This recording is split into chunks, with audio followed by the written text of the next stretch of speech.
Assalamualaikum warahmatullahi wabarakatuh. Apa kabar semuanya? Semoga kita semua dalam keadaan yang sehat walafiat. Saya di sini dari kelompok 7. Izinkan saya untuk memperkenalkan diri terlebih dahulu. Saya Afifah Mulia Rahmah. Saya di sini bersama dengan keempat anggota kelompok yang lainnya. Yang pertama ada Thorik Arya Wicaksono, kemudian ada Robiatul Adawiyah, kemudian ada Meliana Damayanti, dan Cilvia Cahya Dewi. Perusahaan yang akan kami bahas pada kesempatan kali ini tentu saja sudah sangat familiar di antara kita semua, yaitu perusahaan Microsoft Corporation. Perusahaan ini adalah perusahaan multinasional yang memiliki kantor pusat yang berada di Redmond, Washington, Amerika Serikat. Microsoft mengembangkan berbagai produk dan jasa yang terkait dengan teknologi komputer. Perusahaan ini didirikan oleh Bill Gates dan juga Paul Allen pada tanggal 4 April 1975. Microsoft merupakan pembuat perangkat lunak terbesar di dunia dilihat menurut pendapatannya. Kemudian saya akan membahas sejarah singkat mengenai Microsoft. Pada 1975, perusahaan ini didirikan oleh Bill Gates dan Paul Allen. Lalu pada 1980, Microsoft mendominasi sistem operasi PC dengan perangkat lunak mereka. Kemudian 1986, perusahaan ini menjadi perusahaan go public. Lalu pada 1990, Microsoft memperkenalkan Microsoft Office yang menggabungkan Microsoft Word dan Microsoft Excel. Pada tahun 2011, Microsoft mengakuisisi Skype Technologies dengan harga 8,6 miliar dolar. Lalu di tahun 2011 sampai 2012, Microsoft juga melakukan rebranding terhadap rangkaian produknya.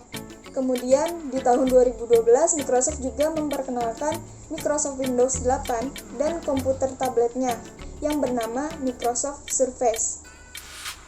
Microsoft memiliki visi untuk menjadi pemimpin pasar global dengan membuat terobosan baru untuk menciptakan revolusi besar di bidang teknologi mikroprosesor.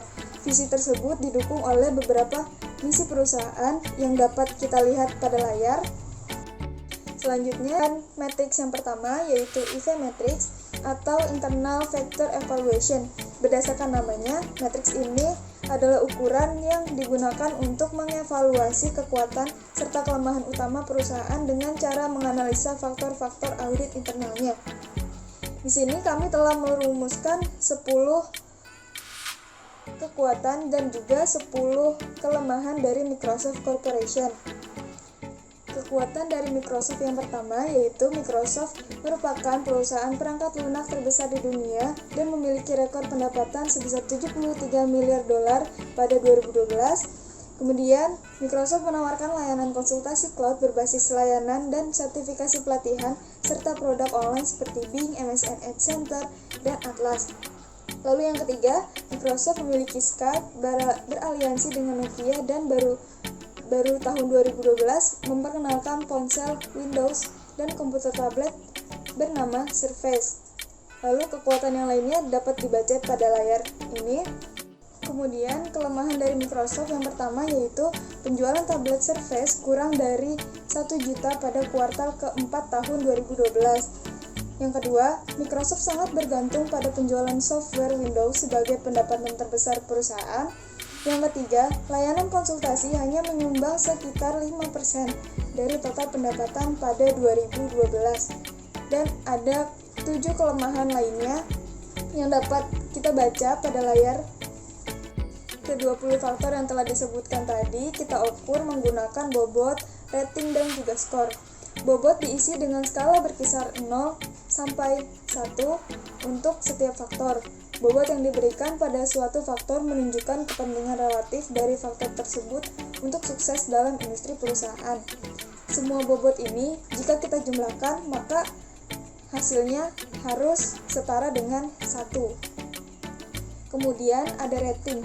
Nah, rating ini ditentukan berdasarkan skala asumsi akan tingkat kekuatan indikator tersebut. Nah, skala rating tersebut itu dimulai dari 1 untuk yang tidak penting, lalu 2 untuk yang kurang penting, kemudian ada 3 untuk yang penting, dan 4 untuk faktor yang sangat penting. Sedangkan untuk skor sendiri diperoleh dari perkalian antara bobot dan juga rating. Nah, setelah melakukan evaluasi terhadap ke-20 faktor internal yang telah disebutkan tadi, menggunakan bobot, rating, dan juga skor, maka ditemukan skor sejumlah 2,36. Nah, skor sejumlah 2,36 ini posisinya masih berada di bawah rata-rata, yaitu 2,5. Karena skor Microsoft Corporation yang masih berada di bawah rata-rata, maka ini menunjukkan bahwa pengendalian internal Microsoft Corporation masih lemah. Presentasi akan dilanjutkan oleh saya. Saya di sini akan menjelaskan mengenai EV matrix dan CPM matrix. Pertama ada EV matrix. EV matrix di sini mempermudah kita dapat merangkum dan mengevaluasi faktor eksternal di luar perusahaan. Contohnya itu misal faktor ekonomi, faktor sosial, budaya, kemudian faktor lingkungan, faktor pemerintahan, faktor hukum, dan lain-lain. Kemudian ada key external factor yang dibedakan menjadi opportunities dan threats di EV ini. Kemudian dari masing-masing key external factor tersebut diberi bobot. Semakin penting key external factor tersebut, maka diberi bobot semakin tinggi, mendekati 1. Ada 9 opportunities dan 9 threats untuk kasus Microsoft Corporation. Untuk opportunities yang pertama ada pengiriman smartphone pada tahun 2016 diperkirakan akan melebihi 1.200 juta unit. Diberi bobot 4. Nomor 2, pada tahun 2012 China melampaui Amerika Serikat sebagai pasar smartphone terbesar di dunia, namun masih ada jutaan pelanggan yang belum tersentuh di China. Diberi bobot 5. Kemudian yang nomor 3 adalah cloud service diharapkan menghasilkan pendapatan 100 miliar dolar pada tahun 2016, naik dari 40 miliar dolar pada tahun 2011. Diberi bobot 5. Nomor 4, TV dan tablet high definition saat ini diprediksi kehilangan pangsa pasar karena gadget yang dapat membaca emosi manusia dan teknologi tatapan mata atau eye gaze technology yang memungkinkan pengguliran dan pembukaan aplikasi secara otomatis. Diberi bobot 0,04. Kemudian nomor 5, teknologi yang ditingkatkan memungkinkan lebih banyak produk dan aplikasi perangkat lunak berbasis web. Diberi bobot 0,05. Nomor 6, tren berkembang di kalangan perusahaan untuk memperkerjakan karyawan yang memiliki sertifikasi profesional. Diberi bobot 0,04. Kemudian nomor 7, banyak perusahaan sekarang bersaing dalam proses dan membutuhkan layanan konsultasi. Diberi bobot 0,06. Nomor 8, menumbuhkan kelas menengah di seluruh dunia, terutama di Amerika Latin, Eropa Timur, dan Asia. Diberi bobot 0,04. Nomor 9 ada banyak menyedia layanan telekomunikasi di Amerika Serikat untuk mengsubsidi telepon mahal jika pelanggan menandatangani kontrak selama 2 tahun. Diberi bobot 0,03. Kemudian di threats atau ancaman ada 9 poin juga. Yang pertama, di sini Apple menjual lebih dari 22 juta iPad pada Q4 tahun 2012. Nomor 2, pasar PC yang goyah, diberi bobot 0,07. Kemudian yang ketiga, IBM telah pindah ke bisnis konsultasi dengan akuisisi SPSS, diberi bobot 0,07. Dan yang keempat, Google dan pesaing lainnya kini menawarkan produk berbasis web yang cara kerjanya hampir sama dengan produk Microsoft Office. Diberi bobot 0,10. Kemudian nomor 5, Skype diperkirakan sebagian besar pelanggannya berasal dari pasar negara berkembang dan tidak memiliki banyak uang untuk dibelanjakan. Diberi bobot 0,04. Nomor 6, sistem operasi Apple dan Google adalah dua yang paling populer bagi pengguna ponsel pintar. Diberi bobot 0,10. Kemudian nomor 7, saat pengalaman video game tablet meningkat dan semakin mendekati pengalaman di Xbox, pangsa pasar di PlayStation dan Nintendo untuk konsol game tradisional mungkin menurun. diberi bobot 0,06. Yang ke-8, PlayStation menguasai 45 dari pangsa pasar video game, diberi bobot 0,06. Kemudian yang terakhir ada pembajakan tetap menjadi masalah di industri perangkat lunak, diberi bobot 0,05. Dari hasil jumlah bobot tersebut, bobotnya itu di total 1,00. Kemudian dari masing-masing key external factor tersebut diberi peringkat sebagai respon bagi perusahaan terhadap key external factor. Kemudian menghasilkan skor tertimbang. Skor tertimbang total di kasus Microsoft Corporation di sini ada sebesar 2,34. 2,34 di sini masih di bawah rata-rata, di nilai rata-ratanya itu 2,5, jadi masih di bawah. Kemudian Microsoft perlu untuk bergerak ke web based software atau perangkat lunak berbasis web untuk meningkatkan market share di tablet dan smartphone. Karena ini merupakan peluang terbesar bagi Microsoft Office, serta Microsoft juga perlu untuk menawarkan sertifikasi dan layanan konsultasi yang lebih maju. Saya akan membahas salah 2 dari 4 matriks yang akan dipresentasikan dalam tahap pencocokan ini, yaitu matriks SWOT atau Strength, Weakness, Opportunities, Threat Matrix, dan matriks Boston Consulting Group atau BCG Matrix.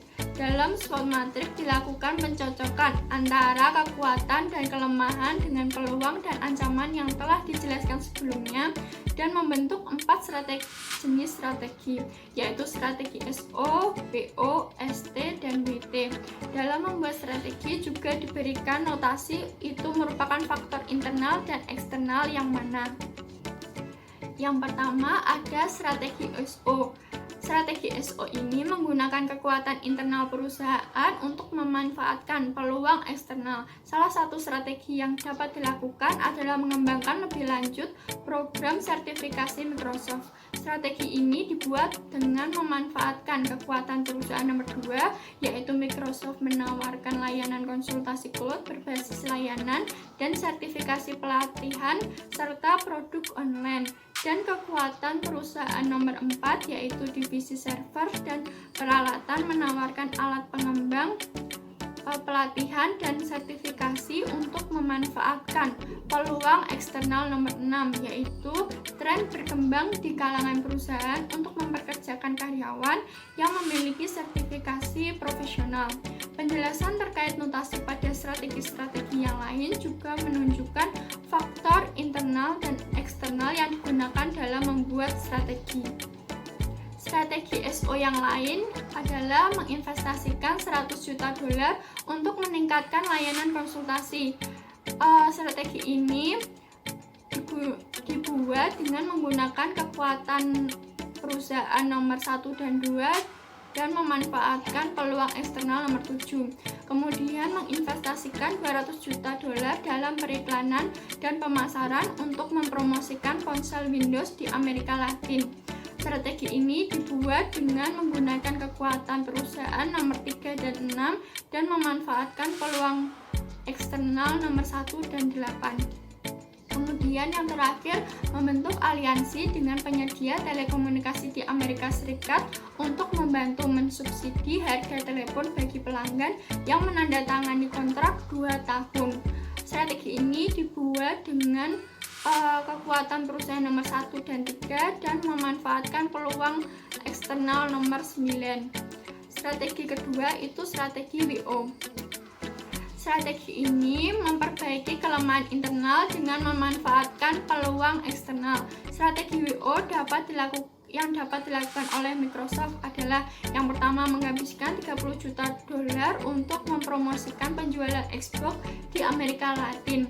Strategi ini memperbaiki kelemahan internal perusahaan nomor 7 dengan memanfaatkan peluang eksternal nomor 8. Yang kedua, ada menginvestasikan 200 juta dolar dalam periklanan dan pemasaran untuk mempromosikan telepon Windows di Cina. Strategi ini dibuat untuk memperbaiki kelemahan internal nomor 1 dan memanfaatkan peluang eksternal nomor 1 dan 2. Kemudian yang ketiga, ada menginvestasikan 200 juta dolar dalam periklanan dan pemasaran untuk mempromosikan ponsel Windows di Amerika Latin. Strategi ini dibuat untuk memperbaiki kelemahan internal perusahaan nomor 1 dan 2 dan memanfaatkan peluang eksternal nomor 1 dan 8. Kemudian yang terakhir, ada menginvestasikan 100 juta dolar untuk meningkatkan layanan konsultasi. Strategi ini dibuat untuk memperbaiki kelemahan internal nomor 3 dan memanfaatkan peluang eksternal nomor 7.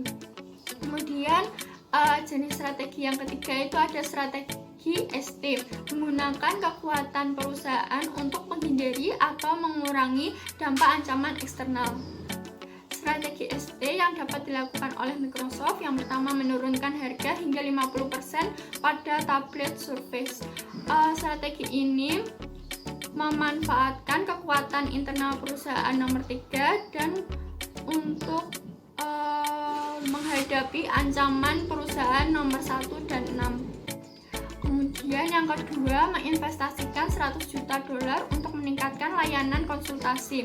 Strategi ini memanfaatkan kekuatan perusahaan nomor 1 dan 2 dan menghadapi ancaman nomor 3. Kemudian yang terakhir, mengembangkan lebih lanjut program sertifikasi Microsoft. Strategi ini memanfaatkan kekuatan internal perusahaan nomor 2 dan 4 serta menghadapi ancaman nomor 2 dan 4. Kemudian yang terakhir itu strategi WT. Strategi WT ini merupakan taktik defensif atau pertahanan untuk mengurangi kelemahan internal dan menghindari ancaman eksternal. Strategi WT yang dapat dilakukan oleh Microsoft adalah yang pertama, menurunkan harga hingga 50% untuk tablet Surface. Strategi ini untuk mengurangi kelemahan internal perusahaan nomor 1 dan menghindari ancaman nomor 1 dan 6. Kemudian yang kedua, divestasi lini bisnis Xbox. Strategi ini dibuat untuk mengurangi kelemahan internal nomor 7 dan menghindari ancaman eksternal nomor 7 dan 8. Kemudian yang terakhir, Baik, di sini saya akan melanjutkan presentasi dari kawan saya sebelumnya. Yang pertama ada Grand Strategy Matrix atau biasa kita sebut dengan GSM. GSM ini merupakan suatu tahapan pencocokan pada proses formulasi strategi dan memiliki dua dimensi evaluasi. Dilihat dari posisi kompetitif dan pertumbuhan pasarnya. Nah, dalam mempertimbangkan suatu organisasi, Grand Strategy Matrix mempunyai 4 kuadran yang mewakili keadaan suatu perusahaan. Kuadran yang pertama menggambarkan bahwa perusahaan tersebut memiliki kondisi pertumbuhan pasar yang tinggi dan posisi kompetitif yang kuat. Kuadran yang kedua menggambarkan bahwa perusahaan berada di kondisi industri pasar yang tumbuh secara cepat, namun perusahaan tidak memiliki kompetensi yang unik atau keunggulan dalam kompetitif. Nah, kuadran yang ketiga menggambarkan bahwa perusahaan berada dalam keadaan di mana mengalami pertumbuhan pasar yang lambat dan memiliki posisi kompetitif yang lemah. Kuadran yang keempat menggambarkan bahwa perusahaan memiliki posisi kompetitif yang kuat dalam pertumbuhan pasar yang lambat. Nah, dalam menentukan strategi alternatif, Microsoft Corporation memiliki posisi kompetisi yang kuat dan disertai dengan tingkat pertumbuhan pasar yang cepat. Bisa dilihat di PPT, di situ menggambarkan bahwa Microsoft Corporation berada dalam kuadran pertama dan memiliki posisi yang strategis dan sempurna. Perusahaan yang berada di posisi tersebut memiliki sumber daya yang memadai untuk mengambil keuntungan dari berbagai peluang internal maupun eksternal yang muncul di banyak bidang. Oke, assalamualaikum warahmatullahi wabarakatuh. Saya akan melanjutkan presentasi dari teman saya. Selanjutnya ada QSPM atau Quantitative Strategic Planning Matrix. QSPM sini merupakan alat analisis yang digunakan untuk memutuskan strategi yang akan digunakan berdasarkan dari kemenarikan alternatif strategi yang ada. Perhitungan QSPM didasarkan kepada index internal eksternal serta alternatif strategi pada tahap pencocokan. Jadi pada tahap perumusan strategi komprehensif QSPM itu menggunakan input dari tahap 1 dan tahap 2. Itu dari hasil pencocokan dari analisis tahap 1 dan tahap 2 untuk menentukan secara objektif di antara alternatif strategi, yaitu matriks EV, SWOT, matriks IV yang membentuk tahap 1 digabung dengan matriks SWOT, matriks SPACE, matriks IE, matriks Grand Strategy yang membentuk dalam tahap 2. Jadi QSPM itu merupakan suatu alat analisis yang memungkinkan strategi untuk mengevaluasi alternatif strategi secara objektif. Jadi sesuatu yang menggunakan QSPM bisa menghasilkan suatu strategi yang secara objektif. Berdasarkan faktor keberhasilan kunci eksternal dan internal yang telah diidentifikasi sebelumnya, seperti alat analisis perumusan strategi lainnya, QSPM membutuhkan penilaian intuitif yang baik. Pertama, di peluang ada pengiriman smartphone pada tahun 2016 diharapkan untuk bertahan lebih lama dari 1.200 juta unit. Bobotnya adalah 0,04 dan daya tariknya 1 dan total daya tariknya 0,04. Peluang, sedangkan di bagian ancaman di sini ada Apple menjual lebih. Yang pertama, Apple menjual lebih dari 22 iPad di kuartal 4 2012. Bobotnya 0,05. Tingkat daya tariknya adalah 1 dan total daya tariknya 0,05. Sedangkan daya tariknya di bagian menghabiskan uang untuk pengembangan telepon seluler itu daya tariknya 4 dan total daya tariknya ada 0,20. Di sini tingkat daya tarik dari angka 1 sampai 4 tuh ada maksudnya. Di sini maksudnya adalah daya tarik dengan nilai 1 itu berarti tidak diterima. Dengan nilai 2 berarti mungkin dapat diterima. Dengan nilai 3 mungkin dapat diterima, dan dengan nilai 4 paling dapat diterima atau pasti dapat diterima. Sedangkan 0 itu tidak relevan.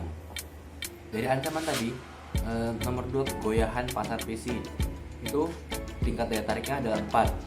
Berarti itu bisa diterima oleh paling bisa diterima. Di bagian kekuatan, MS adalah perusahaan perangkat lunak terbesar di dunia dan memiliki rekor pendapatan sebesar 73 miliar dolar pada fiskal 2012. Bobotnya 0,06 dan daya tariknya 0. Di sini berarti daya tariknya 0, berarti itu datanya tidak relevan. Sedangkan terakhir adalah kelemahan. Yang pertama, kita jadikan contoh aja yang bagian pertama, penjualan tablet Surface baru MS atau Microsoft kurang dari 1 juta di kuartal 4 tahun 2012. Bobotnya 0,05 dan tingkat daya tariknya 1. Di sini 1 berarti dia tidak dapat diterima. Seperti yang sudah saya jelaskan tadi di awal, dia tidak dapat diterima. Sedangkan di bagian total daya tarik itu pasti angkanya di bawah 1. Oke, terima kasih. Cukup sekian dari kelompok saya. Kami dari kelompok 7 mengucapkan terima kasih atas perhatiannya. Kurang lebihnya mohon maaf. Wassalamualaikum warahmatullahi wabarakatuh.